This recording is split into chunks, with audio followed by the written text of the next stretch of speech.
જે જગ્યાએ તમારા મા બાપની કિંમત ન હોય, જે જગ્યાએ તમારા ગુરુજનોની કિંમત ન હોય, જે જગ્યાએ કુળ બ્રાહ્મણની કિંમત ન હોય, ધર્મની કિંમત ન હોય, આવી જગ્યાએ જિંદગીમાં ક્યારેય ન જાઓ. બોલાવે તો પણ નહીં. ગમે એટલું ઐશ્વર્ય મળે, ગમે એટલા પૈસા મળે, ગમે એટલી સંપત્તિ મળે તો પણ ન જાઓ. પણ એ જગ્યાએ ન જાવું જ્યાં તમારું અપમાન થાય. શું કામ? કે સૌમાન એ હરેક વ્યક્તિનો સ્વધર્મ છે. સૌમાન એ તમારું આત્મબળ છે. સૌમાન એ તમારી પ્રાણ ઉર્જા છે. સૌમાન એ તમારી ભીતરની એક એવી શક્તિ છે કે જેને ક્યારેય ન તો તૂટવા દેવી ન તો ઘટવા દેવી. જ્યાં તમારું મારું અપમાન થવાનું હોય, ખબર હોય કે આમાં અપમાન કરી નાખે, મોઢું તોડી લે છે, શરમે ત્યાં ન જાવ. કદાચ આખા પરિવારને છોડી દેવો પડે, છોડી દેવો, કુટુંબ છોડી દેવું, દરેક ચીજ છોડી દેવી, પણ પોતાનું સૌમાન, અભિમાનની વાત નથી કરતો, ગલત અરત કરો જવાબદાર મારી. તમારું સૌમાન, હા, તમારું માન ન છૂટવું જોઈએ. પોતાની કક્ષાથી નીચે જિંદગીમાં ક્યારેય ન ઉતરવું, પોતાની પાત્રતાથી હેઠે ક્યારેય ન ઉતરવું. કે ભાઈ હું ત્યાં જાઉં, હા, પણ અહીંયા આપણું કઈ માન ન રાખે, આપણું કોઈ વેણનું વાક્ય ન રહે, ત્યાં શું જઈને કરવું? અરે પણ અરે ગમે એટલો પૈસા વાળો તેને ઘરે નહીં. બે લખી લેજો. જે જગ્યાએ તમારા મા બાપની કિંમત ન હોય, જે જગ્યાએ તમારા ગુરુજનોની કિંમત ન હોય, જે જગ્યાએ કુળ બ્રાહ્મણની કિંમત ન હોય, ધર્મની કિંમત ન હોય, આવી જગ્યાએ જિંદગીમાં ક્યારેય ન જાઓ. બોલાવે તો પણ નહીં. ગમે એટલું ઐશ્વર્ય મળે, ગમે એટલા પૈસા મળે, ગમે એટલી સંપત્તિ મળે તો પણ ન જાઓ. 3, જ્યાં જુગાર રમાતો હોય, જ્યાં જુગઠાબાજી રમાતી હોય, જ્યાં શરતો લાગતી હોય, જ્યાં તાજ ખેલાતો હોય, આવી જગ્યાએ તમને ગમે એટલું આમંત્રણ આપે, ગમે એટલું માન સન્માન આપે તો પણ આવી જગ્યાએ બોલાવે છતાં ન જવું જોઈએ. 4, જે જગ્યાએ શરાબ પીતા હોય,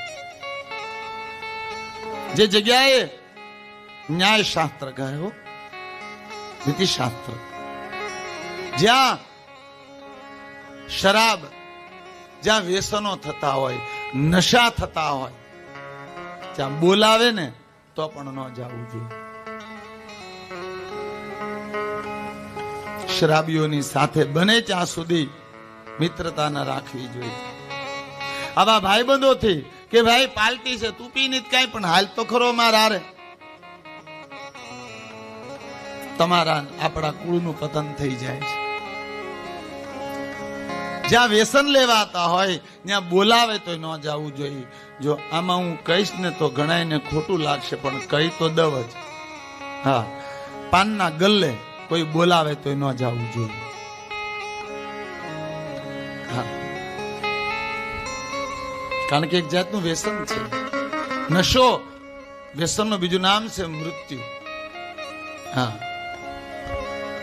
ભલે સામાન્ય લાગે તમને પાનનો ગલ્લો, અને ત્યાંથી કેટલા રોગ, કેટલું ઝેર, કેટલી વિનાશ કૃતિ સર્જાય એ ક્યારેય વિચાર્યું નહીં?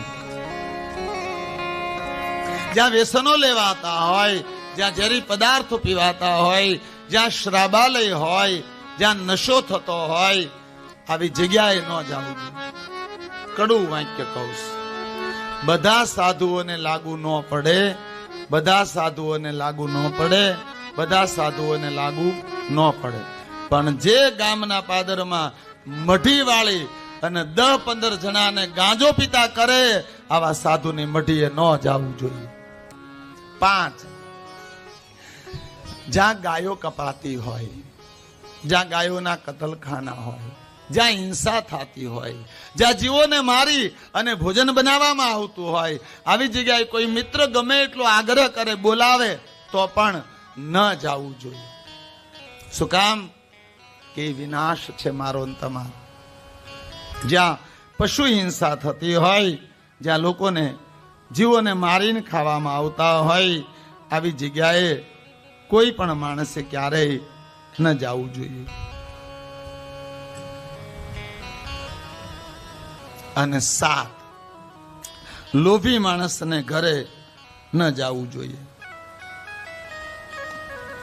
લોભી માણસને ઘરે બોલાવે તો પણ ન જવું જોઈએ. શું કામ? એ લોભી માણસનું જીવન શાયદ મનુષ્ય જીવન માટે ઘાતક સાબિત થાય છે. કોઈ લોભીઓ માણસ હોય એને ત્યાં બને ત્યાં સુધી એ બોલાવે તો પણ લોભી માણસના ઘરે ન જવું જોઈએ. જેનાથી એ ધન એનું આપણા જીવનની બહુ જ મોટી હાનિ કરનારું છે.